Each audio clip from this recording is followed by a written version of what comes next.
নমস্কার, সবাই কেমন আছেন? আশা করি ভালো আছেন। আজকেও একটা রান্নার রেসিপি নিয়ে চলে এলাম আপনাদের কাছে। এখানে কেটে রেখেছি 3টে করলা। দেখুন, সরু সরু করে লম্বা লম্বা করে কেটে নিয়েছি। কেটে আমি ধুয়ে রেখেছি, 3টে আছে। আমি এটা করলা ফ্রাই করব। চলুন, আমি করলাগুলোকে জলে ভিজিয়ে রাখবো। এখানে বাটিতে জল নিয়েছি, দেব নুন। এখানে আছে একটা পাতিলেবুর রস, এটা দিয়ে দেবো। এবার আমি এই জলে ভিজিয়ে রেখে দেব। 1 ঘন্টা ভিজিয়ে রাখলে খুব ভালো হয়।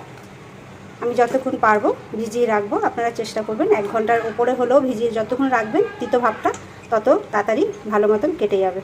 ব্যাস, আমি এটা ভিজিয়ে রেখে দিলাম। আমি করলাগুলোকে ভিজিয়ে রেখেছিলাম নুন আর পাতিলেবুর রসে। দেখুন, 1 ঘন্টার উপরে আমি ভিজিয়ে রেখেছি। এইবার ভালো করে আমি চিপে চিপে তুলে নেব।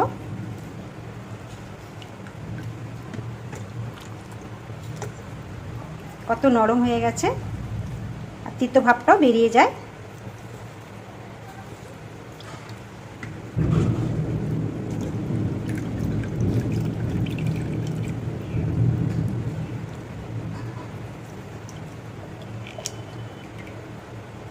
ব্যাস, এই জলটা আমি ফেলে দেব।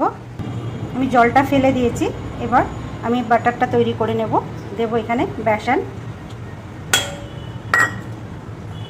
আর এখানে আছে একটু গোলমরিচ গুঁড়ো, স্বাদ মতো নুন, আদা বাটা, রসুন বাটা, একটু আছে টমেটো কেচাপ, এখানে আছে শুকনো লঙ্কার গুঁড়ো, আর এখানে আছে হলুদ গুঁড়ো। আমি এগুলো সব ভালো করে একটু মেখে নেব। আমি মেখে নিয়েছি, এটা গাঢ় গাঢ় হয়ে গেছে। আর একটু জল দিয়ে পাতলা করব। আমি পাতলা করে মেখে নিয়েছি। এবার দিয়ে দেব করলাগুলো। এগুলো এবার ভালো করে গায়ে মাখিয়ে আমি এবার তেলে ভাজবো। গ্যাসে আমি কড়াই বসিয়ে দিয়েছি। কড়াইটা গরম হোক, তারপর তেল দেব। কড়াইতে এবার দিয়ে দেব তেল।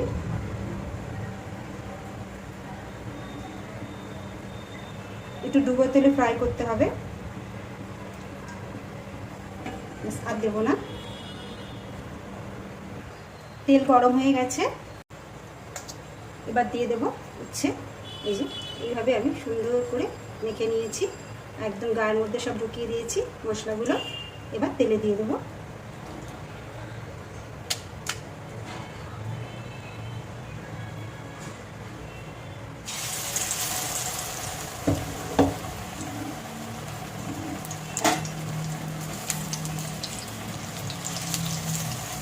আর একটা দিয়ে দেবো।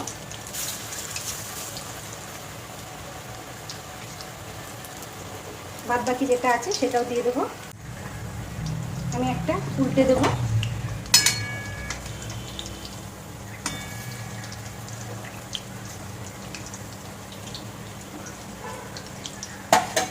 ওই দুটো একটু পরে উল্টে দেবো।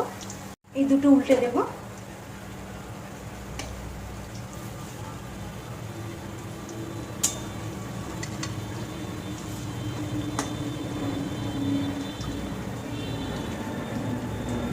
একটু আঁচটা কমিয়ে কমিয়ে ভাজতে হয়।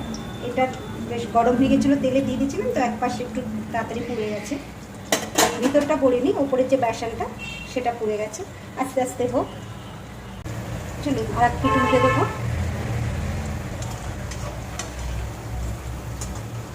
আমার কিন্তু ভাজা হয়ে এসছে।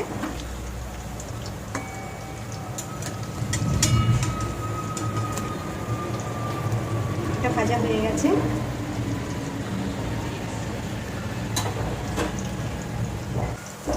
এবার আমি করলা ফ্রাইগুলো তুলে নেব।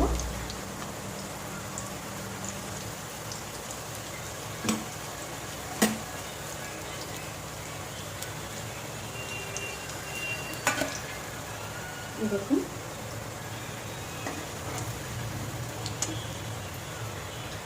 আমার করলা ফ্রাই করা হয়ে গেছে। এই দেখুন কত সুন্দর হয়েছে, খুব মরমরও হয়েছে। ভাতের সঙ্গে খেতে খুব ভালো লাগবে। যারা এসব ভাজাপুরি ভাতের সঙ্গে খেতে ভালোবাসেন তারা অবশ্য করে বানিয়ে খেয়ে দেখবেন একবার। আজ আমার এই পর্যন্তই। সবাই ভালো থাকবেন, সুস্থ থাকবেন। আমার রান্নাটা ভালো লাগলে একটা লাইক দিয়ে দেবেন। আবার সবার সঙ্গে পরে দেখা হবে।